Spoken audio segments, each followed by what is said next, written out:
안녕하십니까. 클릭이 사람의 유진수입니다. 농민과 자영업자 또 중소기업 등 서민들을 위한 정당으로 거듭나고 있는 민주평화당 정동영 대표와 함께 오늘 또 여러 가지 이야기 나눠보겠습니다.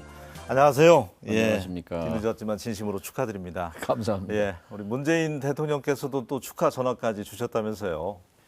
예. 전당대회 다음 날 전화 주셨길래 제가 부탁이 하나 있습니다 그랬어요. 정치 자체를 정치판을 바꾸려면 선거 제도를 바꿔야 하는데 힘을 좀 실어 주십시오 하고 몇 가지 말씀을 드렸죠. 선거제도 개혁이야 참 오랜 수건이기도 한데 민생현장 바로 여기저기 찾아다니시더라고요. 현대중공업도 어디죠? 영도인가요? 조선소 또 전교조. 네, 그제 뭐 군산에도 다녀왔고 네. 또 며칠 전에는 완도. 태풍이 순하게 지내갔는데 완도는 쑥대밭이 됐어요. 거기 우리나라 전복, 양식장. 전복 좋아하시죠? 네네네. 전복 생산을 75%가 거기서 나오는데 다 이렇게 큰 파도에 뒤집어져서 전복이 전복됐어요. 아유, 그래서 네. 정말 그 어민들 상심이 컸습니다. 일부러 이렇게 굳이 그 현장을 찾으시는 까닭은요. 여의도에는 길이 없어요. 여의도에는 희망이 없고 답이 없다고 생각합니다. 네. 그러니까 현장에 가면 가장 절절한 목소리가 있잖아요. 그걸 일단 듣고 또 보이는 만큼 알게 되잖아요. 그러니까 책상에 앉아 있는 것보다는 현장에 가면은 느끼게 되고 알게 되고 그 속에 답이 있는 거지요. 그게 저는 정치의 본질이라고 생각합니다. 국회의원들이 어떤 역할을 해야 되는지 국민들 가까이 가야만이 알아낼 수가 있으니까. 예. 군산에 가서 정말 가슴 아픈 게 불 꺼진 도시 아닙니까? 유령 도시. 그러니까 조선소에서 한 뭐 5천 명, 자동차 공장에서 2천 명, 협력 업체까지 따지면 아마 군산 인구의 10분의 1이 실직자가 됐어요. 네. 이거는 완전히 폐허가 된 셈이란 말이죠. 그런데 이 정부에서는 사실 이제 뒤로 밀려났어요. 관심 대상이 아니란 말이죠. 네. 그래서 역시 정부를 움직이려면 대통령이 여기를 좀 방문해달라 그런 요청을 전엔 야당으로서 가서 그 아픈 목소리를 듣고 또 대책도 머리를 맞댔지만 실질적으로 뭔가 군산이 다시 희망의 땅으로 바뀌려면 문재인 대통령이 현장에 와야 된다는 요구를 공식적으로 했죠. 지금 도민들은 또 삼성이 어쨌든 여기에 좀 투자를 하는 건 아닌지 혹시라도 그런 기대감을 갖고 있는데 어떻습니까? 정부에서는 뭐 김동연 경제부총리도 삼성을 찾아갔었고 또 인도 공장에서도 문재인 대통령이 이재용 그 회장과 또 만나지 않았습니까? 사실 삼성이 유일하게 전국의 시도 가운데 공장이 없는 데가 전북이에요. 그런데 군산 GM자동차는 지금 현재 우리나라에 있는 자동차 공장 가운데는 가장 초현대식 시설이에요. 다른 데는 자동차 한 대가 지나가는 그 생산 라인인데 여기는 그 멀티로 두 대가 이렇게 지나가면서 조립하는 그런 생산 라인을 갖고 있고 최신식 시설이고 그래서 이것을 자율차, 전기차의 전략적인 거점으로 그래서 거기에는 이제 삼성전장이라는 그런 사업 부문이 있어요. 이제 미래형 자동차에 대한 투자 의지가 있다는 얘기인데요, 삼성에. 그래서 그것은 이제 물론 삼성이 전략적으로 결정을 해야 할 문제지만 정권이 의지를 갖고 좀 권유하고 설득하면 충분히 가능한 일이라고 생각합니다. 어차피 뭐 일자리 창출에 있어서는 삼성 같은 대기업이 투자를 해줘야만이 불 꺼진 도시가 다시 살아났는데 일각에서는 우리가 그렇게까지 또 삼성의 재벌에 구애를 해야 되느냐 이런 의견도 있단 말이죠. 이 부분에 대해서는 어떤 생각이세요? 꽝 잡는 게 매라고요. 일자리가 생기면 그건 좋은 일입니다. 일자리가 없어지면 그건 뭐 가정 자체가 파탄이지 않습니까? 그래서 일자리를 만드는 거에 대해서는 정말 수단 방법 가리지 않고 전북이 지금 아픈 얘기지만 대한민국의 꼴찌로 전락했단 말이죠. 미끄러졌어요. 그러니까 IMF 전 또는 지방자치 실시 전만 해도 우리보다 밑에 몇 개 시도가 있었어요. 예를 들면 강원도라든지 충북이라든지 이런 데는 더 작거나 인구가 적고 뭐 그러지요. 근데 이 통계표를 보니까 우리 위에 강원도가 있고 그 위에 충청북도가 있고 우리 밑에는 아무도 없는 거예요. 참 안타까운 일이죠. 그러니까 집권 여당에 대폭적인 지지를 보내주고 현 정부 탄생에 있어서도 그렇게 지지를 보냄에도 불구하고 뭔가 좀 얻어지는 것은 없고 이 원인이 어디에 있습니까? 보시기에요. 그건 두 가지 측면이 있다고 봅니다. 하나는 이제 우리가 중앙 정부에서 예산에 이제 그 갈증을 느끼는데 그러나 또 전라남도 예산이 6조 2천억인데 전라북도 예산이 6조 5천억이에요. 인구는 같은데 그럼 뭐 예산을 특별히 적게 따온 건 아니에요. 근데 어떻게 보면 살림살이를 제대로 효율적으로 못했다고 볼 수도 있죠. 이제 완도 말씀을 드렸는데 거긴 뭐 그냥 어촌이었는데 지난 10년, 20년 사이에 전복이라는 상품을 개발해서 전국에 있는 농어촌 가운데 가장 잘 사는 소득이 높은 지역으로 바꿔놨거든요. 그런 점에서는 우리 스스로의 노력도 부족했다고 생각합니다. 왜냐하면 전북은 수산업이 없어요, 사실. 바닷가는 있는데. 그러니까 전북과 어떤 맞아 떨어지는 특성화할 수 있는 것들이 아이템이 좀 있어야 된다는 얘기인데 새만금 가지고 이제 한 25년 50년 동안 뒤에도 뭐 답이 안 나올 것 같아요. 지금 새만금만 속도라면. 쳐다보고 25년을 왔는데 아직도 보면 바닷물만 출렁출렁한단 말이에요. 거기서 언제 돈이 나오고 언제 일자리가 나오겠는가 하는 그런 안타까움이 있죠. 그래서 이제 뭐 올가을에 새만금 공사가 출범해서 이제 공기업이 직접 매립에 나서고 땅이 보여야 뭐 기업도 투자를 할 것 아니겠습니까? 저희들이 할 수 있는 건 뭐 최대한 해야지요. 자, 이제 민주평화당 이야기 좀 하겠습니다. 지방선거 이후에 생사의 기로에 있다 이런 말씀을 하셨어요. 뭔가 대폭적인 개혁, 쇄신이 뒤따르지 않는 한 국민들로부터 어떤 지지율이 높아지기가 어려워 보이는데 지금 두 자릿수가 못 되고 있잖아요. 뭐 1, 2% 나오는데 어떻습니까? 당은 무엇을 하려는 당인가 또 누구를 대변하는가 다른 말로 하면 정체성이에요. 이게 분명해야 이제 지지할 이유가 생기지 않습니까? 저는 바로 정체성을 확립하는 지금 그 작업을 하고 있는 겁니다. 농민, 자영업자, 중소기업, 비정규직, 청년 실업자. 우리 사회의 숫자가 90%예요. 절대 다수를 차지하는데 그런데 그분들은 사회적, 경제적으로 약자예요. 목소리가 약해요. 정치적으로도 약자예요. 그래서 이분들의 답답한 것, 이분들의 아픈데 이것을 적극적으로 대변하는 것이 민주평화당이 할 일이고 또 그것이 살아나는 길이기도 합니다. 그러다 보니까 요사이 그 인터뷰에서 자주 인용하시는 정의당보다 더 정의로운 당이 민주평화당이 되겠다 이제 그런 말씀을 또 언급하셨는데 정의당보다 더 아래로 내려가겠다 이제 이런 뜻이지요. 현장으로 가겠다. 현장 제일주의 정당. 현장에 답이 있다. 그러니까 정의가 뭐 좌우가 없잖아요. 군산 자동차 문제를 해결하는데 그게 좌입니까, 우입니까? 완도의 태풍 피해를 복구하는데 그게 좌입니까, 우입니까? 좌우의 문제가 아니라 결국은 먹고 사는 문제고 결국 이 문제를 해결하는 것이 실용적인 그런 노선이다 생각합니다. 거기서 이제 밥의 정치가 또 나온 모양이네요. 그 말씀하신 것처럼 뭐 좌클릭이네, 우클릭이네 이런 얘기는 이제 더 인용 안 했으면 좋겠어요.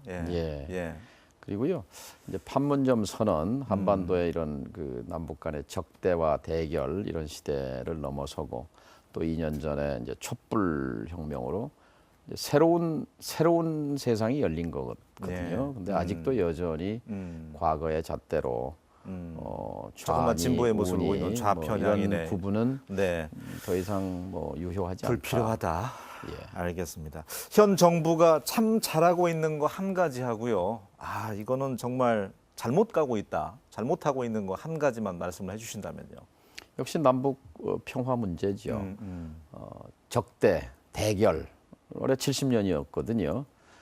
김대중 노무현 정부 10년 동안 안간힘을 썼지만 그러나 또 이명박 박근혜 정부 10년 동안 결정적으로 후퇴해 버렸고 지금 생각하면 작년 요맘때 생각하면 뭐 전쟁이 나네 마네 뭐 이런 분위기였지 않습니까? 심각했었죠. 네. 그런 점에서 대결을 해결로 핵 문제 해결로 이끌고 그다음에 적대를 공존으로 바꾸고 그러니까 우주 상공에서 한반도 상공에서 내려다보면 한반도의 운명이 거대한 전환을 하고 있다.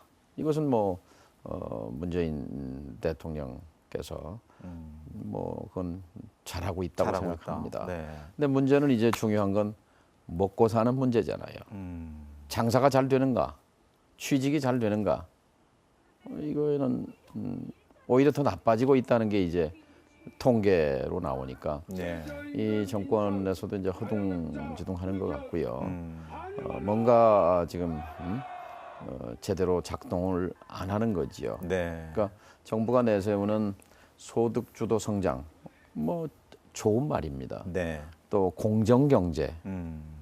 공정한 경제, 그리고 혁신 성장, 그 아름다운 얘기들인데 이게 이제 바퀴로 말하면 세 바퀴인데 이 세 바퀴가 동시에 작동해야 네.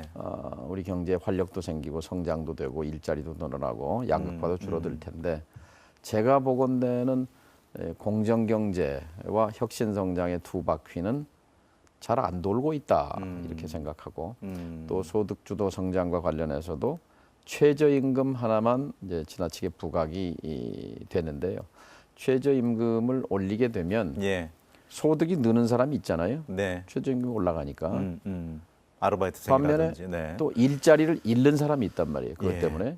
그럼 이 두 가지를 종합적으로 따져서 이제 설계를 하고 처방을 했어야 되는데 그게 부족했던 것 같아요. 조금 성급했다고 판단하시나요? 그러니까 최저임금 상승에 종합 대해서. 처방이 돼야 되는데 네. 가령 감기 단편적인. 기운이 있으니까 해열제만 뭐 쓰니까 임시방편. 부작용이 생긴 거죠. 거기에다 또 근로시간 단축까지 이어지면서 예, 예. 남북 관계는 뭐 장관도 역임하셨잖아요. 5년 안에 여러 가지 이제 국제적인 것도 맞물려 있고 우리만의 문제가 아니기 때문에 5년 안에는 통일이 완전한 통일이 될 거라고 어떻게 생각을 하십니까? 기대감이? 지금은 통일이라는 단어보다는 예. 평화라는 단어가 우리에게 절실합니다. 그리고 통일 이전에 공존 단계를 거쳐야 되죠. 예. 평화롭게 공존하는 단계. 다른 말로 하면 자유롭게 왕래하는 단계. 우리가 마음 먹으면 평양도 가고 원산도 가고 두만강도 건너갈 수 있게 이런 단계를 거쳐서 단계적 평화 통일로 가는 거지요. 그게 또 헌법에 명시도 돼 있고 네. 현실적인 방안이기도 하지요. 네. 독일처럼 흡수 통일을 하거나 베트남처럼 무력으로 통일하는 것은 원천적으로 불가능합니다. 영화도 어떻게 시간 나시면 가끔 보세요? 요즘 공작 최근에- 보셨는지 모르겠습니다. 예, 혹시 보셨어요? 예, 거기 보니까 그 실제 주인공이죠. 흑금성 박채서 씨가 우리 정동영 당시 이제 대변인하고 만났던 그 팩트가 나오더라고요, 영화 속에. 예, 뭐 꼭 영화 한번 보시면 좋겠는데요. 예. 이게 우리가 70년 동안 이게 분단이 돼 있었잖아요. 예. 그러면서 역대 보수 정권들이 냉전, 반공 보수를 또 북을 아주 강경하게 적대하면서 그러나 속으로는 알고 보니까 물밑으로 거래를 해온 거예요. 거래를. 이걸 이제 적대적 공생 이러잖아요. 예. 독재 정권끼리 공생하면서 주고 받는 거예요. 국민들을 까맣게 속인 거지요. 그러니까 20년 전에 김대중 대통령 당선될 때 네. 그때도 뭐 김대중 후보의 당선을 저지하기 위해서 수단 방법 가리지 않고 공작을 벌인 거예요. 낙선시키기 위해서. 이제 이 영화 한 편이 그 예, 일부 예. 주제를 다룬 건데요. 예를 들면 97년 8.15 날입니다. 8.15 정오 평양 방송에 당시 새정치국민회의 예. 총재가 후보가 김대중 후보였는데 네, 네. 새정치국민회의에 지도위원회라는 그 기구가 있었어요. 지도위원회 의장이에요. 예, 예. 오익재 선생이란 분이 그분이 있어요. 방북하셨었잖아요. 천도교 교류. 예. 그분이 8.15 날 평양 방송에 등장한 거예요. 네. 그러니 뭐 당으로서는 정말 혼비백산 난감한. 경악했죠. 왜냐하면 네. 당시에도 계속 김대중 후보에 대해서 용공 딱지를 빨갱이 딱지를 붙이려고 얼마나 그 노력을 했습니까? 그런 판에 엊그저께까지 안에 앉아서 당사에서 회의했던 분이 평양에 네. 나타났으니 네. 이건 틀림없이 뭐 간첩당이고 뭐 빨갱이 후보고 이렇게 돼버리는 거죠. 네. 근데 이제 그 전에 이제 흑금성 또 몇 가지 이 정보를 통해서 그 다음 날 제가 대변인으로서 이렇게 발표를 하죠. 이거는 정보기관의 기획 입북 공작이란 얘기죠. 안기부에 기획 의한. 입북 가능성이 있다라고 이제 반박을 한 거예요. 그러니까 우리 김대중 후보의 지지자들은 그러면 그렇지 뭐 이런 안도를 했고 그래서 안기부가 저를 끌어가려고 뭐 수사팀을 보내고 결국 검찰에 끌려가 조사를 받았습니다만 뭐 안기부의 명예를 훼손했다 뭐 등등 네. 해서 근데 참 아슬아슬한 순간이 많았어요. 예. 다시 우리 지역 얘기를 좀 해보자면 한 해 한 8천 명 정도 젊은이들이 떠난대요. 예. 일자리도 없고 해서 이게 자연스레 이렇게 되다 보면 소도시는 2030년 되면은 소멸되지 않을까 우려가 큽니다. 어떻습니까? 이런 이야기 많이 접해 보셨을 텐데요. 결국 일자리 문제죠. 네. 일자리 문제인데 일자리 문제는 이제 아까 말씀처럼 뭐 삼성에 가서 투자해달라 정부에서 부총리가 찾아가서 그걸 가지고 해결되지 않습니다. 그게 이명박 박근혜 방식이거든요. 일자리 문제 해법이 전라북도에 일자리가 있으면 굳이 뭐 낯설고 물설은 타향에 가서 고생할 필요 뭐 있겠습니까? 근데 여긴 대기업은 없어요. 근데 결국 9988이 해법입니다. 무슨 말이냐면요. 기업체 숫자의 법인 숫자의 99%가 중소기업입니다. 또 일자리 개수의 88%가 중소기업입니다. 이 중소기업은 그런데 다 구인난이에요. 사람을 못 구해요. 사람을 못 구해요. 그리고 외국인 노동자들이 가 네. 있지 않습니까? 맞아요. 네. 왜냐하면 중소기업이 돈을 못 벌어요. 네. 대기업은 이윤율이 6%, 7% 갑니다. 근데 우리 중소기업은 이윤율이 1%, 2% 그래요. 아니면 손해가 나거나. 그런데요. 독일을 비롯해서 유럽 또 OECD 국가는 이게 반대로 돼 있습니다. 대기업의 이윤율은 1, 2%로 낮고 네. 중소기업의 이윤율이 높은 거예요. 그러니까 중소기업이 처우를 봉급을 많이 줄 수 있는 거죠. 대기업과 격차가 없는 거예요. 근데 이게 바로 뭐냐면은 재벌 대기업들의 친족과 혈족, 친척들의 싹쓸이 경제 때문에 그렇습니다. 재벌 가족의 사돈네 팔촌이라도 돼야 뭘 좀 할 수가 있지. 네. 지금은 중소기업은 지금 재벌 대기업의 70%가 하청일을 하거든요. 네. 근데 대기업으로 또 갑질당하고. 그렇죠. 예. 일감 몰아주기로 친척들한테 다 친족들한테 몰아줘 버리죠. 그다음에 이 중소기업 하는 분들이 자다가도 벌떡 일어나는 말이 CR이라는 말이에요. CR 그게 뭐냐면 단가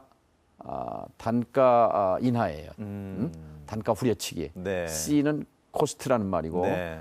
R은 아마 줄인다는 리덕션을 말하는 것 같아요. 네. CR이라 그러는데 얼마 전에 두산그룹에서 그 굴삭기, 그러니까 그 포크레인이죠. 예. 포크레인 부품 만드는 이제 A라는 회사가 있어요. 근데 3년 전에 100원짜리 부품인데 이걸 82원에 납품해라. 18%를 깎아버린 거예요. 그러니 뭐 저항을 하지요. 이제 그 과정에서 본사에서 그 부품 설계 도면을 이제 가져간 거예요. 그러니까 이 도면을 가지고 B라는 회사에다 이거 이대로 깎아봐라. 해서 거기다 납품을 주고 여기를 끊어버린 거예요. 와. 그러니까 단가 후려치기, 기술 탈취, 그다음에 보복 거래 단절. 그래서 이제 공정거래가 이걸 고발한 사례가 있었는데 문제는 네. 이 사례가 딱 요 사례 하나만이 아니라 재벌 대기업 경제 체제 하에서의 기업 문화란 말이죠. 네. 일상적으로 벌어지고 있는 일이에요. 예. 이 문제를 바로잡지 않으면 중소기업이 살 길이 없잖아요. 중소기업이 살 길이 없는데 중소기업의 일자리가 괜찮은 일자리가 될 수 없잖아요. 이게 다른 말로 하면 이게 경제 민주화입니다. 네. 이게 재벌 개혁입니다. 이것과 정면 승부해야 합니다. 이거 기술 탈취 불법이잖아요. 그렇죠. 예. 단가 후려치기 이것도 불법적 요소가 큽니다. 거래 보복 단절, 일감 몰아주기 다 불법적인 거예요. 왜 법 앞에 만인이 평등해야 되잖아요. 맞아요. 힘 네. 약한 소상공인이나 중소기업은 법 앞에 쩔쩔매는데 체벌 대기업은 법망을 휘젓고 다니잖아요. 저는 그 점을 지적하고 싶습니다. 그러다 보니까 민주평화당은 이제 20대 총선을 남지 않았잖아요. 다음 총선 소상공인 예. 또 뭐 중소자영업자분들, 농민 공천 과감히 주실 수 있다고 하신 것 같아요. 어쨌든. 근데 네. 소상공인 농민을 공천을 주고 말고 그게 핵심이 아니고요. 소상공인 당이 국회에 들어가야 합니다. 농민당이 들어가야 합니다. 얼마 전에 국회 전국에 흑염소 키우는 농가들이 국회에 몰려오셨어요. 네. 요즘 흑염소 값이 폭락했습니다. 킬로그램에 15,000원 하던 게 5,000원도 안 가요. 아마 저 흑염소가 여성들에게 좋다는 그런 얘기가 네, 있는데 네, 그렇죠. 아마 네. 요즘 흑염소 좀 드시면 좋을 것 같은데요. 아, 왜냐하면 귀촌 귀농 교육하면서 그 시군에서 염소 키우는 게 좀 그렇게 뭐 손이 많이 안 가니까 네. 염소 키우라고 장려를 많이 했어요. 그러니까 전국적으로 그 염소가 폭증했어요. 그러니까 염소값이 떨어질 밖에요. 정부에서 키우라고 했으면 폭락했으니 수매해달라는 요구였어요. 그래서 제가 마침 농림부 장관 청문회가 있던 날이어서 점심시간에 청문회에 온 농림부 장관 후보자를 불러서 여러분의 얘기를 듣고 요구를 들어드리겠다 이제 이렇게 해서 그분들이 박수를 보내고 했는데 예. 근데 더 중요한 것은 농민 문제, 농업 문제, 농촌 문제를 해결하는 해답은 뭐냐? 이 나라의 주인이 누굽니까? 우리요 그래요. 여러분이 주인인데 국회 안에 들어가지도 못하고 문 밖에서 이렇게 구호를 외치고 이래서야 되겠습니까? 그렇네요. 네. 여러분이 직접 농민당을 만들어서 농민이 6% 같으면은 6%면 300명의 6%면은 18명. 네. 농민당이 18명의 입법자를 국회에 보내서 직접 여러분의 이해관계를 대변하게 하는 것이 네. 이게 정상적인 정치요. 같이 선거제도 개혁에 나섭시다 했더니 이분들이 뭐 아주 환호성을 지르고 박수를 보내주었는데요. 네. 자, 마지막으로 시간 때문에 제가 자꾸 재촉을 하는 셈이 됐는데 우리 또 도민들께서도 기대하는 바가 있잖아요. 정동영 당 대표께 희망 섞인 좀 메시지를 남겨주셨으면 좋겠습니다. 오늘은. 예, 사실은 이제 저 개인적으로는 제가 전북이 저를 낳고 예. 또 키워주시고 교육시켜주시고 길러주신 저의 어머니십니다. 근데 이제 아들이 이제 못나서 이제 효도를 하지 못했는데요. 근데 저희 지금 부모님은 가난하고 못 사는 부모님이세요. 전북이 가장 못 살고 가장 가난해요. 그래서 어떻게든 제가 지금 민주평화당을 이끌고 있는데 이 당을 네. 성공시켜서 네. 성공한 아들이 돼서 가난하고 못 사는 부모님께 효도를 하고 싶다. 그런 간절한 생각입니다. 가슴에 와 닿습니다. 우리 전북 도민들은 야구 선수로 치면 그래도 정동영 대표님께서 그래도 메이저리그 아니겠습니까? 큰 물에서 계셨기 때문에. 지금 5당 예. 대표 가운데 네. 호남 사람은 저 혼자지요. 예. 그래서 어쨌든 작지만 민주평화당을 강력한 당으로 강한 당으로 만들어서 정신적으로는 우리의 자존심이 되고 또 실질적으로는 전북과 호남의 이익과 권리를 대변하는 그런 정치 세력으로 키워보고 싶습니다. 예. 하여튼 고향 전북이 많은 사람들이 떠난 사람이 다시 되돌아올 수 있도록 고향을 좀 그렇게 만들어 주셨으면 좋겠습니다. 오늘 함께 해주셔서 고맙습니다. 예, 감사합니다. 예, 새로운 달 9월에 인사드렸는데요. 희망이 있으면 어떻게 해서든 사라진다는 어른들 말 있잖아요. 예, 힘들더라도 희망을 놓지 않았으면 좋겠습니다. 저는 다음 시간에 다시 인사드리겠습니다. 고맙습니다.